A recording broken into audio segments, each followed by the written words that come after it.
This is Get Inspired with Dr. Barb. Hello and welcome our wonderful audience to my show, Get Inspired with Dr. Barb. It's a pleasure to have you as usually on my show, whether you are a teacher, a parent, or anybody who's interested in education, which we all should be, I think.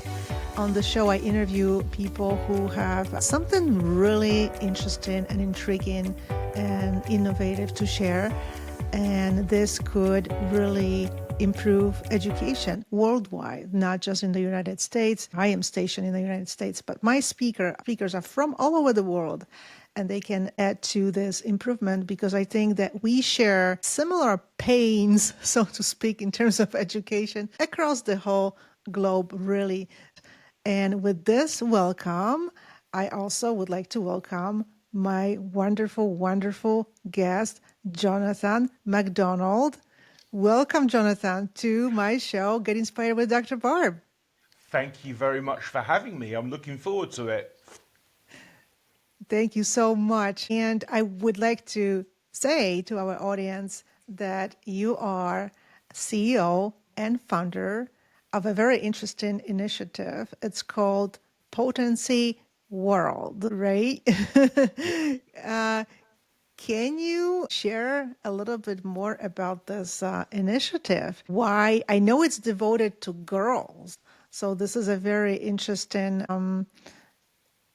mission and goal. And I know a little bit about that, but our audience probably doesn't know much, maybe some. If you could share why you even started this organization, like what really brought you to this mission, and then later on, what the mission is, what you are hoping to achieve with this. Okay, so I've been involved with children for 28 years. I spent a lot of time in hospital radio in a orthopedic specialist hospital. So children with cancers, with scoliosis, all sorts of terrible things. And I designed a radio show that just lifted them. I find it easy to be childish, and that's what children respond to. So they don't know that what they're experiencing is terrible and shocking. It just is. So if you talk to a child in hospital, you go, "Oh, how are you doing? You know, yeah, we're doing this competition. What's your favourite record? This, that, and the other." It just takes them away from being focused in that horror. And the parents of those children really appreciated the fact that, so I used to talk to the child, bit of a preamble, then I'd say, can I borrow your parent? And they go, yeah, okay. I go, I'll bring her back in a second.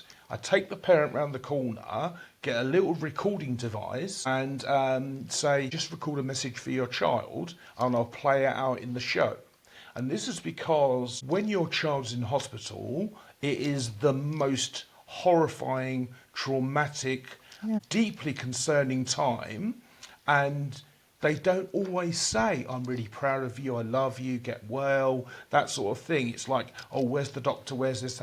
So I recorded these messages and did this radio show, and it was just awesome. Blew everything out of the water. Then I had a series of strokes. Yeah. And I had 5 mini strokes, 1 big stroke. So technically I'm dead twice, and I shouldn't be able to speak or walk or do much. And the only reason I can is because they didn't exactly say it to me, but the angiogram doctor, wandered into this room after giving me an angiogram, muttering under his breath, saying, "I've never seen this condition on someone still alive." I heard that. Yeah, I heard that and I went, okay. So I checked out of hospital, paid for my funeral, gave away things that were more than 5 years old in my cupboard, cleared out, got ready for death. I was at this stage shaking like this, and my feet was like this. I couldn't speak properly, and I got incredibly tired. So I joined this gym because, fair enough, I'm going to die. I'm not going to die like this. I'll die on my own terms, as strong as I can. Joined this gym, even though I couldn't speak well, getting into conversations with people. And this guy said, "Oh, you should volunteer in primary schools.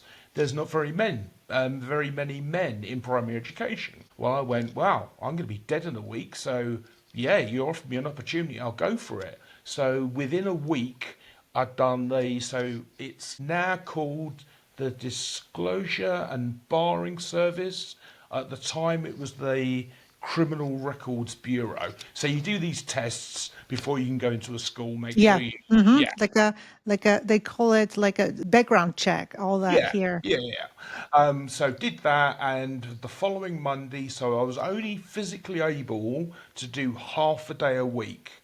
But those children, so I started working with them at the beginning of year four, and I followed that class through to year six. And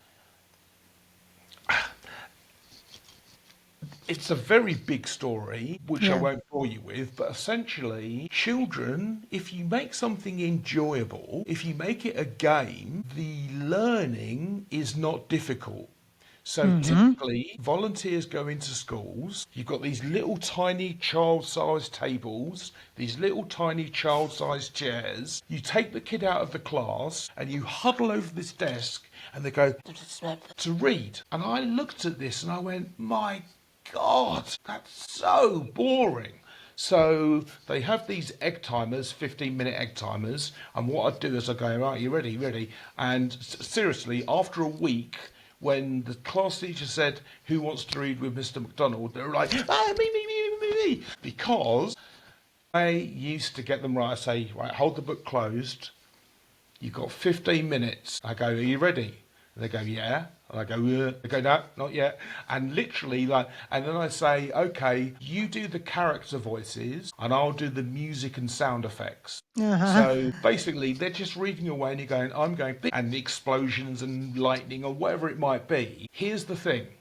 In order to do a character voice, you have to be reading ahead of what you're speaking to know who it is that's speaking to do the voice. So that practice is advanced reading.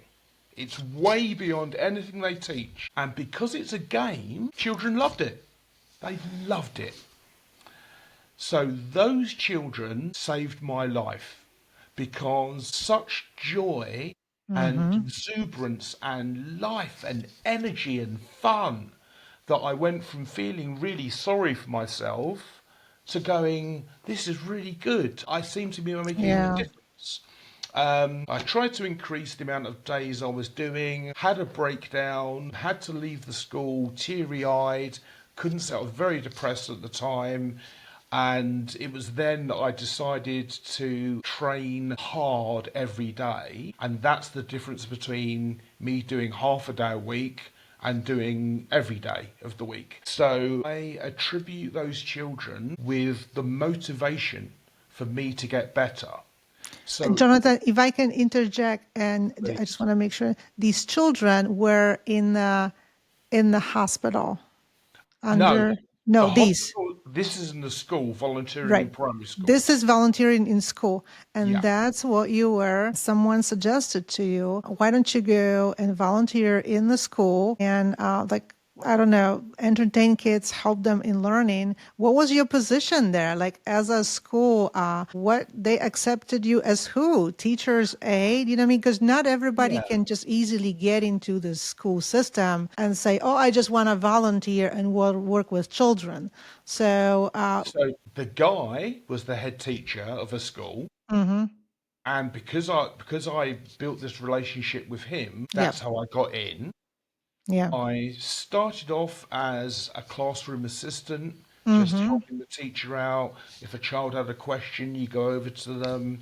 Then got into the reading because, as I said, it's just a difference in the way I engage with people that people enjoy. And then I'd been volunteering there for 2 school years, and they paid then for me to become a teaching assistant.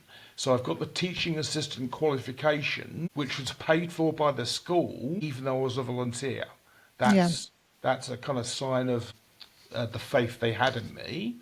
Yeah. And then I went from there. Then the nurse at that school's daughter worked at a special educational needs school, very, very, very severe autism.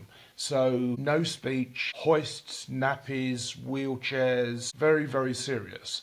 And in that environment, sorry, this is a long story, but in that environment, all sorts of things, people would say X, Y, Z, this child doesn't do that, they don't do this, they don't do that. And maybe they didn't do it for them, they did it for me. So one example, there was a girl called, is a girl called Poppy, and she was completely physically independent. She ate for herself, but when she was in the world, she was staring into the mid space and very difficult Yeah. to get her to do anything. So anyway, I was there doing filming to produce these little show reels for the children at the end of each year.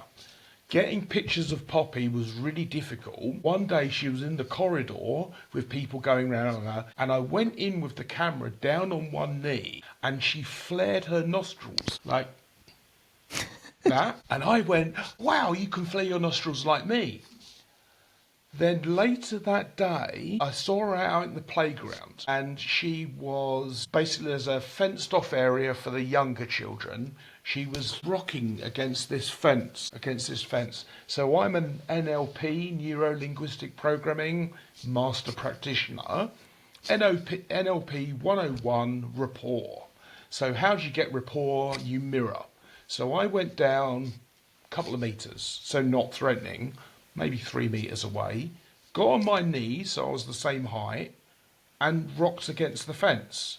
And this child that doesn't look at people, doesn't engage with anyone, went straight in my eyes, Wow. came over to me and hugged me really tightly. Wow.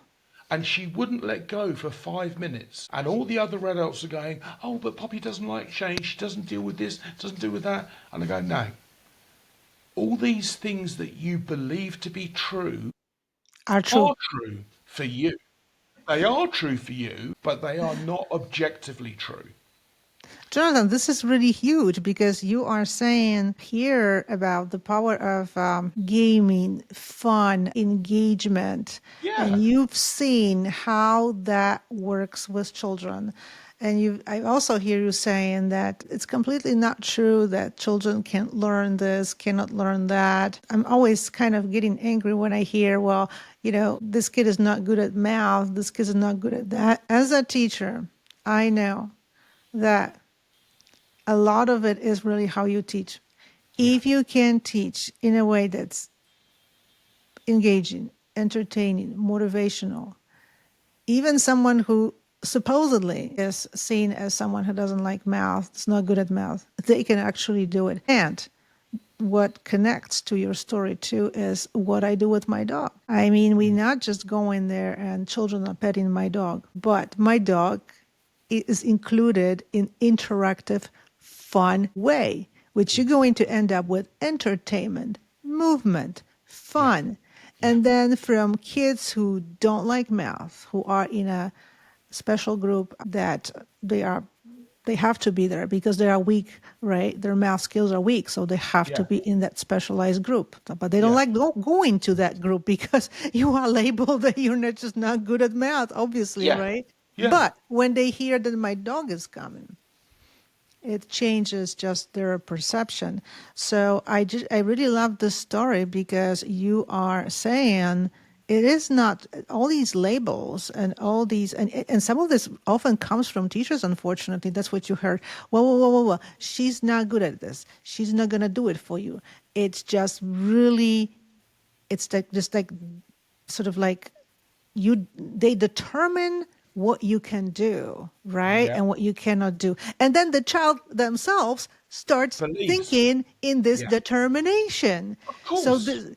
I mean, this is just such a thing that if teachers could realize that, would The it change a lot?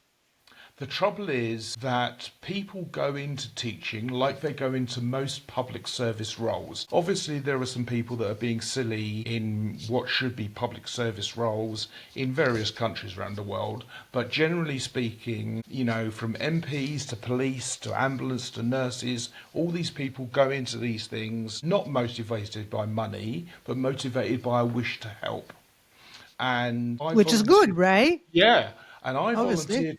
I volunteered 18 primary schools over 12 years. Wow. And I never saw, no, I only saw one example where the teacher had a lunch break.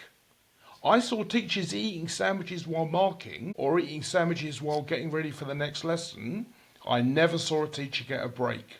They're in America it's even worse, but they're in from 7, half 6 in the morning. They're not leaving until half 6 at night. They don't get to see their own children. They are judged against a set of basically very narrow criteria, get them to pass this test. And because of that, what they believe, which is true, so they believe I'm underpaid, I'm overworked, I don't get to see my own children. Parents are not sending their children to bed, so they're coming in tired.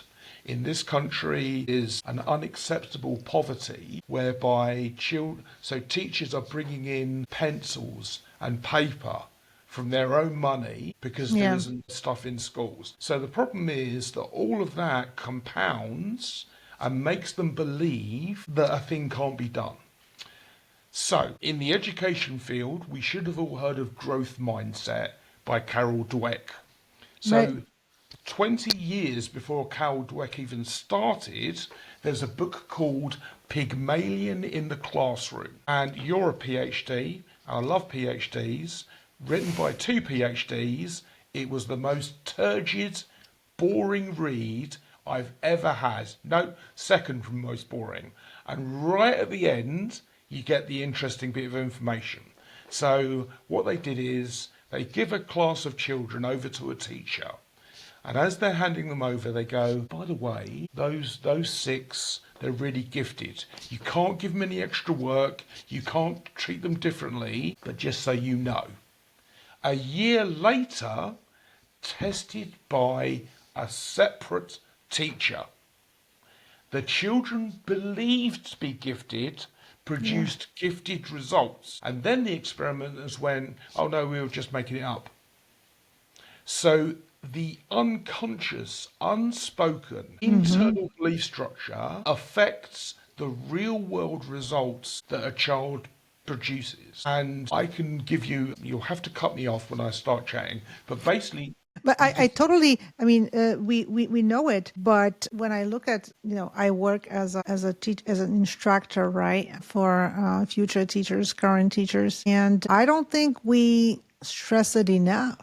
no, That we stress it enough that about how you create these beliefs in children, because this might be probably even this is just as important as teaching them how to read certain content. But everything you teach them, it can be math, it can be reading, right? It can be some other skills.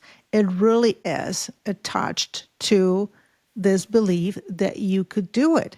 Unfortunately, in the educational system, the way it's structured, there is labeling, right? So yep, children who are not performing so well, they are in special education. They are, they have certain supports and different things. But a lot of these things, unfortunately, on one hand, is helping them, on the other hand, is not helping them because it makes them believe that they constantly need help, they cannot do it by themselves. And that's learned really not true. They helplessness. might need support. All children need support and help at at certain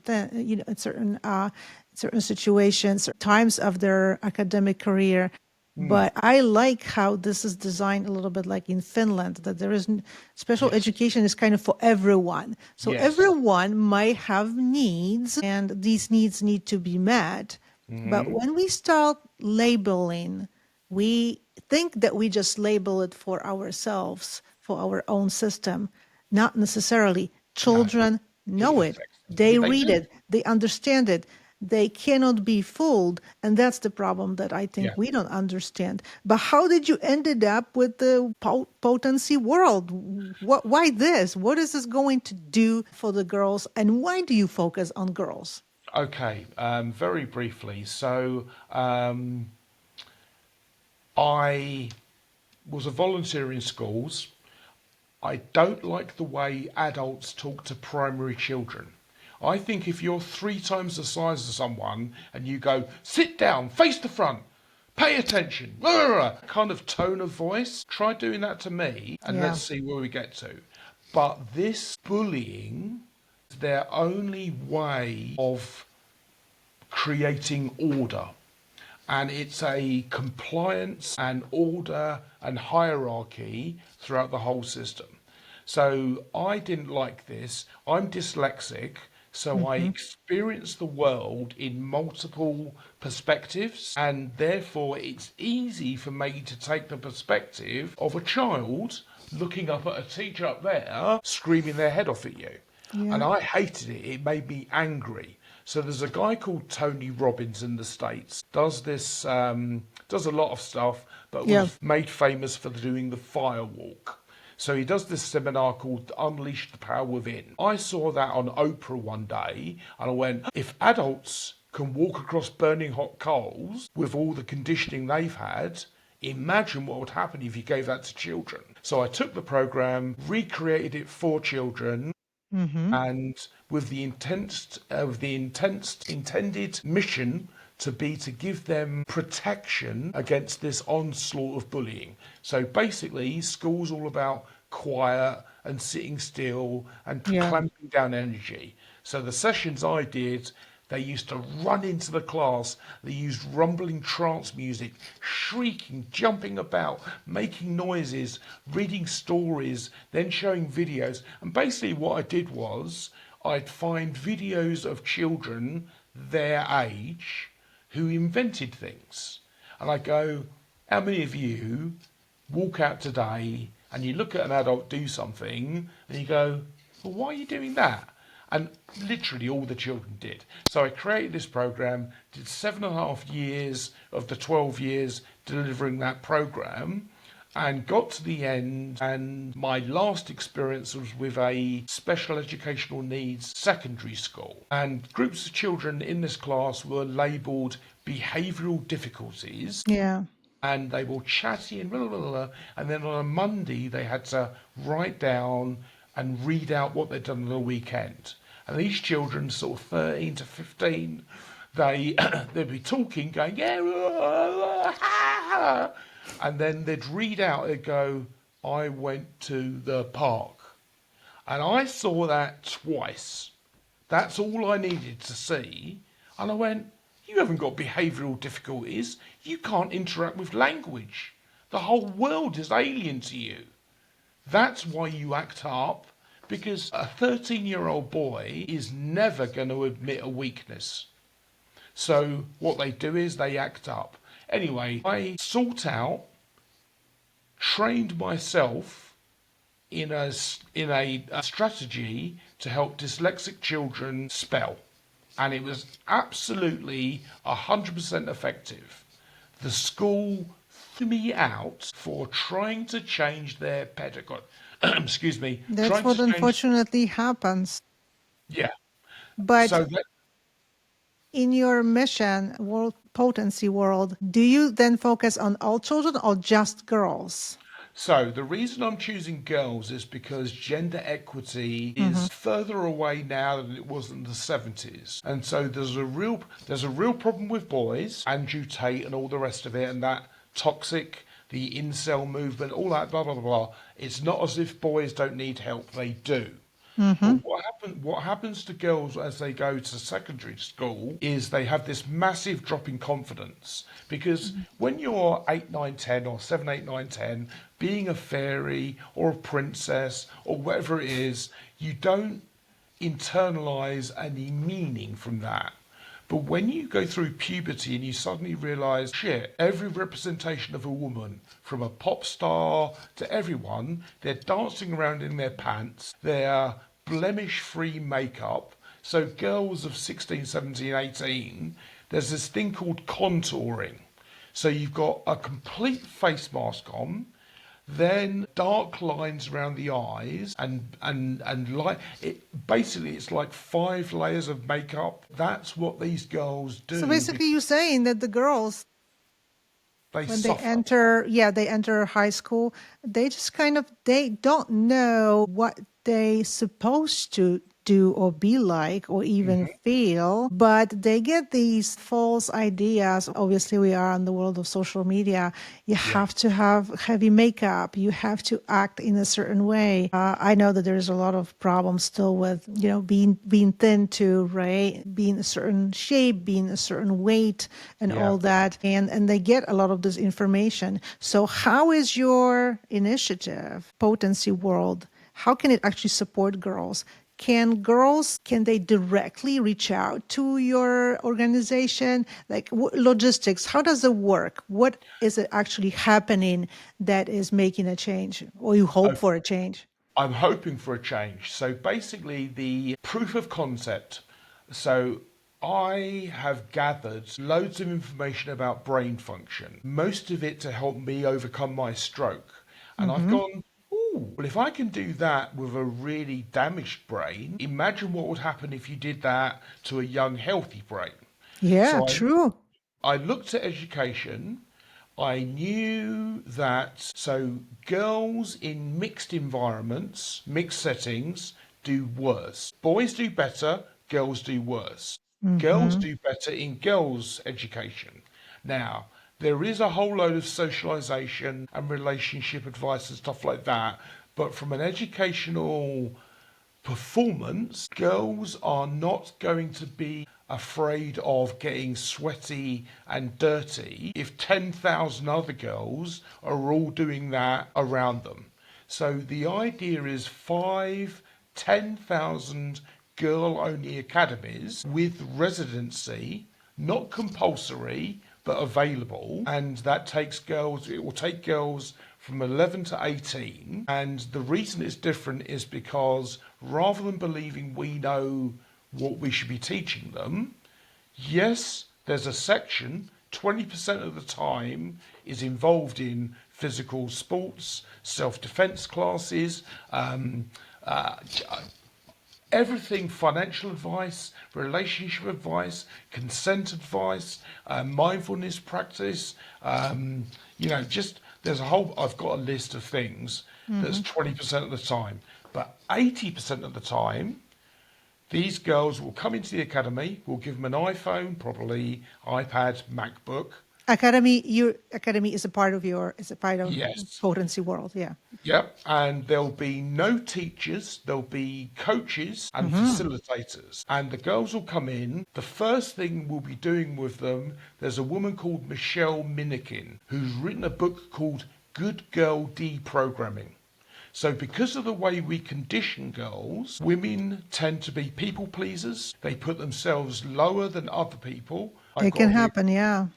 Got to be a Hmm. good wife, got to be a good mother, got to be a good worker. Always pressure, pressure, pressure, nothing on themselves because of the way they've been conditioned. So I'm looking to scrap all of that. Yes, you can do that. Yes, you can have children.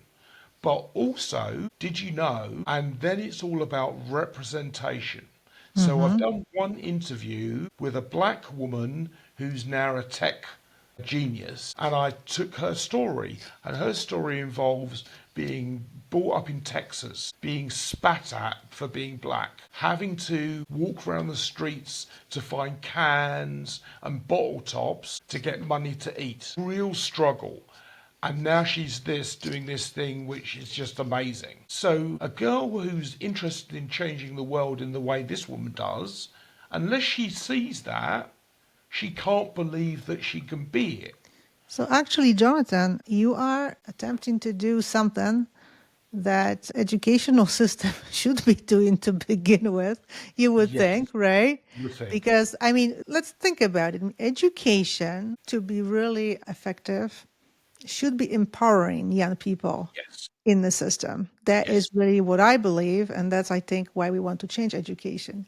It's yes. not happening in England. And that is why your initiative here is growing. You're trying to definitely spread word around it and get the girls to the academy. If the girls were interested in this, would attend the classes or coaching, right? Because it's not teachers, it's Yes, coaches. They would yes, attend classes virtually or physically. How would that be physically. structured? Physically, they would come. What Yeah, would so make them? What would make them want to come to the academy? So it is going to be STEM or STEAM heavy. Yeah. So STEM, science, technology, engineering, maths. The A is the arts. So all around the world, governments are reducing funding for arts, for culture, for Yeah. joy, for self expression. So they're crunching out the numbers, producing young adults that are incapable of talking, incapable of collaborating, incapable of making a risk because they've been risk adverse because the way Hmm. that the grading works. And so essentially, there's a program in America called KIPP, KIPP. It's a Mm. different program, but it's a very effective program taking children from underprivileged environments Yeah. and getting them through to get into college.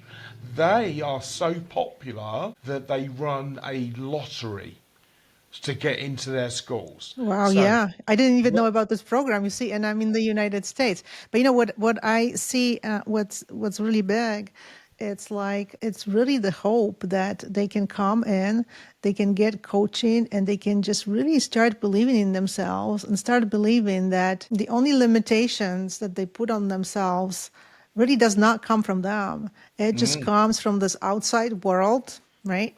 In my area of expertise, we call it, it's really important to have this critical literacy skills that you yeah, have to really judge everything that you even think. Is it coming really yes, from me or somebody programmed me?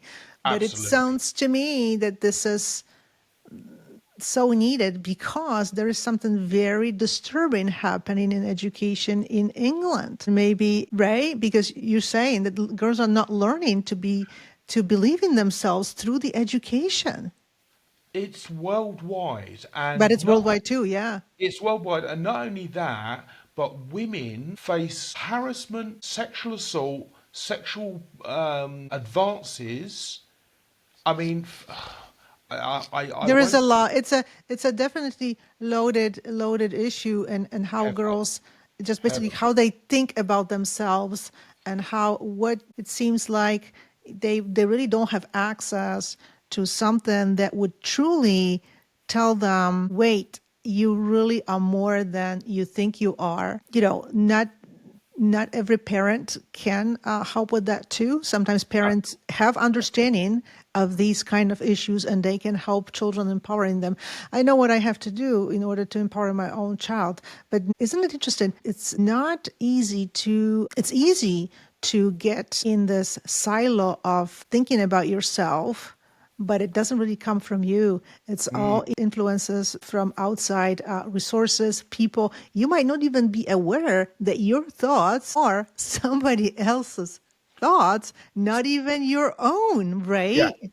It's So not this easy to understand. No. So this is why 20% of the time is going to be dealing with that. The Yeah, whole environment flips the script. So we won't have access to the outside social media within the yeah, academy. However, there will be a social media company and a broadcast media company as part of the system. yeah. It will be staffed by the girls. So if an Hmm. 11-year-old comes to our academy and says, I'm interested in being a journalist, we're going, right, go to broadcast media. You've got someone else who uses their social media, has loads of followers. You Hmm. go, oh well, you know how to disseminate information over social media. Go and work for the social media company, and it's all about agency. So rather than Yes. yeah, so we say to the girls, what do you want to do? How do you want to change the world? Who do you want to Hmm. help? What ideas have you had? Right, Yep. great. Let me put you in touch with. So, what I see happening is an 11-year-old in one site might collaborate with an 18-year-old. They might Yes. collaborate across the 5 different sites. So, what I'm looking to do is to have this self generative Mm-hmm. intrinsically motivated, problem solving engine. So these girls will come up with problems to the world's issues today, not do education, get into work, and 25 years down the line make a difference. Look at the world and go, well, that's not right, and go, this is how I want to change it. And we'll go, right, this is what you should maybe look at. This is what you can research. And they run off and they find out and they'll make up inventions. And those inventions, so the Mm-hmm. idea is that if they make something up, they will own the intellectual property. Mm-hmm. Potency will then invest in them to make their ideas become real. We will collaborate with universities and colleges. So if we haven't got the lab equipment to test an idea, then we'll go to a university that has. And essentially, it gives adults responsibility to younger children. And Yeah. by doing so, it's all about trust and faith and belief. I believe that you can do amazing things. So I'm not going to tell you what to do. I want you to tell me what you want to do. But you want to provide tools, provide coaching, provide opportunities for collaboration. So what I'm hearing is it's like a supplementary coaching experience where the girls find out what they would like to do, who would they like to be, and then it would even provide help to become young businesswomen Entrepreneurs. Yeah, women if they would yeah. like to, if there is something they would like to create. Maybe there is a little business they would like to start that they hope would make a difference in the world, in their community, and they would get the help. Because let's be honest, not everybody has to go to college, right? We don't No, all have to do that. But how do you empower yourself to have a business, start a business in any way, if you don't really even believe in yourself, right? It's not possible to do it. you have to have tried Yeah, and failed and tried and failed and learned and redeployed and right. adjust. So this adjustment, this whole flexibility and adaptability, Mm-hmm. that's how humans can beat AI. So all the education that's going on currently, up to pretty much so lawyers, accountants, admin staff, recruitment, HR staff. I mean, I saw a program the other day, a presentation. An AI agent can go out, can find every single person that's looking for a job with a certain thing, Yeah, send them a letter, interact with their agent, and then employ them. So nothing we're currently teaching, apart from science, technology, engineering, and maths, cannot be replicated by a machine, or can right. be replicated. So that is not going to serve anybody. It's not serving them today, Exactly. and it's I see. serving. Yeah, I mean, what you were trying to do really with the part of this, trying to set up a business, right? And having some support, right, with doing this, because this is kind of scary, right? It really is. I mean, how do you start? You don't even believe in yourself, obviously. But this is a huge gap that this is something that the schools are not teaching. No, Nobody's teaching about business, how to start. This is really not a part of the school, and it really should be too, because again, going back to what is the mission of education, and it seems like still the mission of education is just keep delivering content, right? For yeah, whatever reason, yeah, and not even caring about what those reasons are and what these young people want to be. So that's why they're getting constantly just lost in the school and stress. system, right? It's not getting any better. And I would imagine at a certain point you want to run because we come into the end of the show and we want to tell everybody where to follow you and support your mission. At a certain point you want to run probably some kind of like a little pilot. So having a little group of girls and see how that would work, right? Is that the way to go? No, No? no, it's top down. So I've tried pushing up from the bottom, it doesn't Yeah. work. Yeah. So this idea is a massive project. It involves several tens of billions of dollars over 16 years. Wow. People should reach out to me on LinkedIn or go to, so it's Potency.World. Mm, So that's exactly. go to the website, have a look at the fact it's three elements of change in one because you can't train out bias. So this is about shifting and flipping the entire narrative for girls and Yeah. showing them all things they think they would like to do but didn't know they could. So I have one target company in mind, which is an Mm-hmm. oil and gas company, because oil and gas make profits They and do. they do, but they have low female representation. So I know Yeah. a way to massively increase their profits by Yeah. having gender equity. That then will pay for the education, and the girls being educated will be a source, a pipeline of future leaders for the investing company. Because, very briefly, someone doing an MBA in Harvard learns about, business strategies and this Mm-hmm. and the other. They still don't know how to do a business. That's They know right. they know in theory how to do it, but our girls at 18 will have started and failed and closed and started 10, 12, 15 businesses in reality, actuality, not in theory, in Mm-hmm. practice. I mean, this is absolutely amazing, Jonathan. And also, I see maybe in the future this could be scaled because you Yeah, could potentially run it throughout the world, and yeah. you can have girls from United States, other parts of the world, And boys. do it virtually, because now there's so many things that can be done virtually, right? But it's absolutely amazing, and we really encourage you, our wonderful listener and viewer, follow Jonathan. Jonathan, where are you on social media? Where can our wonderful listeners and viewers follow you and see what you're doing, right? Because you're doing something big. Yeah. So I'm only on LinkedIn. I don't know if this is Yeah, going to show. That is my phone. it is. Yeah. So I don't do social media. I don't do doom scrolling. I have that but that's the whole point. That is a choice Yeah. about how my brain state is. Doom scrolling I'm is not bad for the brain. absolutely. So I practice what I preach. One quick thing I would say is my mind does not see this as being virtual.